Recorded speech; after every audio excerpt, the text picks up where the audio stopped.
Bus ఆయన ఆగమని చెప్పు petrol కదా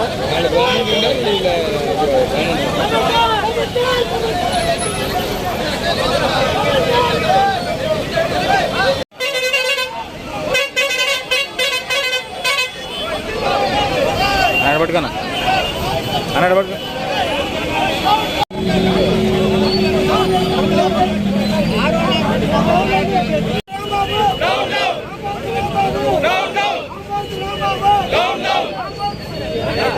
హెచ్చరిక జారీ చేస్తున్నాం. ఒళ్ళు దగ్గర పెట్టుకొని బహిరంగ క్షమాపణ చంద్రబాబు గారికి అని చెప్పకపోతే ఒళ్ళంతా పగలు కొట్టించుకుంటాం రాంబాబు అని తెలియజేస్తూ ఈరోజు ఎమ్మెల్యే గారి సూచన మేరకు మేమందరం కూడా ఈ కార్యక్రమాన్ని నిరసన కార్యక్రమాన్ని తెలియజేస్తాం. వ్యాఖ్యలు మనందరం కూడా చూసాం.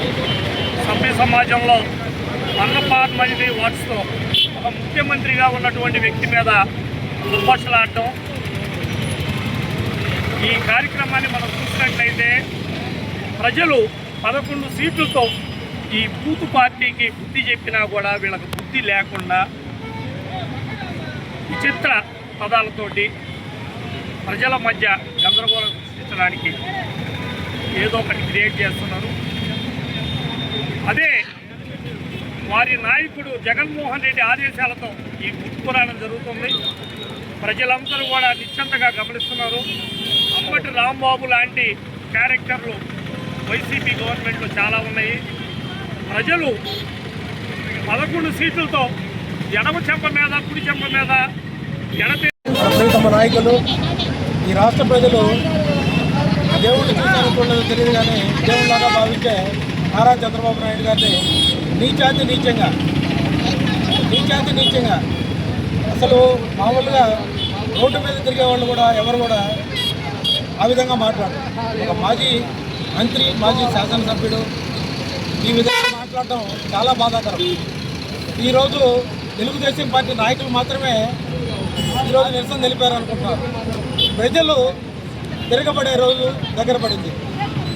రేపటి నుంచి ఈ రాష్ట్ర ప్రజలు తిరుగుపడతారు. ఈ యొక్క నాయకుడిని ఈ విధంగా మాట్లాడడం చూస్తే చాలా బాధాకరం. ఎందుకో తెలియదు కానీ వైఎస్ఆర్సీపీ పార్టీ సూపర్ 6 కార్యక్రమాలు కానివ్వండి, రకరకాల కార్యక్రమాలు తెలుగుదేశం పార్టీ చేస్తూ పోతూ ఉంటే ఈ యొక్క అభివృద్ధి కార్యక్రమాలు చూడలేకో లేకపోతే ఏమో తెలియదు కానీ కనీసం డైవర్ట్ చేయాలి, ప్రజలు డైవర్ట్ చేయాలి. చంద్రబాబు నాయుడు చేసే వర్కుల మీద కాన్సన్ట్రేషన్ చేస్తున్నారు. ప్రజలు డైవర్ట్ చేయాలనే ఒక ఆలోచనతో రకరకాలు నిరంతరం ప్రతి గంట కూడా ఏదో ఒక ప్రశాంతత లేకుండా చేయాలి. ఈ నియోజకవర్గాన్ని రకరకాలుగా ఇబ్బందులు పాలు చేస్తూ ఉన్నారు. కానీ ఇవన్నీ కూడా వాళ్ళకే ఇబ్బంది. తెలుగుదేశం పార్టీ చేసే కార్యక్రమాలు చేసుకుంటూ ముందుకు పోతూ ఉంది. తెలుగుదేశం పార్టీ ఇప్పుడు కూడా సభ్య సమాజం తలదించుకునే విధంగా ఎప్పుడు ప్రవర్తించదు.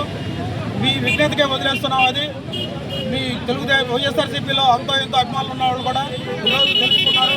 మీరు చేసే పనులపై మీ ప్రవర్తన బాగలేదని చెప్పి వైఎస్ఆర్సీపీలో ఉండే కార్యకర్తలు కూడా బాధపడే రోజు తెచ్చుకున్నారు. మీరు దీన్ని బట్టి మీరు అర్థం చేసుకొని మీ బతికితే బాగుంటుందని మా యొక్క ఆలోచన. ఈరోజు ఈ యొక్క కార్యక్రమానికి సహకరించిన ప్రతి ఒక్కరికి ధన్యవాదాలు.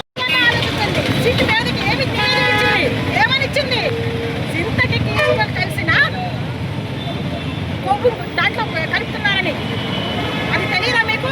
250 కోట్ల స్కామ్ జరిగిందని నివేదిక ఇచ్చింది. ఆ నివేదికనే మొత్తం బయట తీయండి. ఎవరెవరు చేశారు ఈ అన్యాయం, ఈ అక్రమాలు, ఈ దోపిడీ ఎవరు చేశారు? 250 కోట్లు ఎవరు దోచుకున్నారు? అవన్నీ కూడా బయటకు తీయాలని తెలుగుదేశం తరపున నేను ఈ రోజున మిమ్మల్ని అందరినీ సూటిగా అడుగుతున్నాను. ఆ మాత్రం తెలీదా? పది పువ్వు కలిసి కోటి కావాల్సిందే కాదు, సింథటిక్ కలిసిందే. సింథటిక్ నెయ్యి కలిసింది, కెమికల్స్ కలిసిన సింథటిక్ నెయ్యి కలిసింది. అది ప్రజల ఆరోగ్యం మీద దెబ్బతీదా? భక్తుల మనోభావాల మీద దెబ్బతీదా? ఇంకొకసారి తిరుమల వెళ్ళాలి అంటే, తిరుమల లడ్డు కొనాలి అంటే భయపడరా? అంటే హిందువుల మనోభావాలను దెబ్బతీసి తిరుమలని అధోగతి పాలు చేయాలనే మీ ఉద్దేశం. కాబట్టి వైసీపీ నాయకులారా, అంబటి రామారావు నీకు మళ్ళీ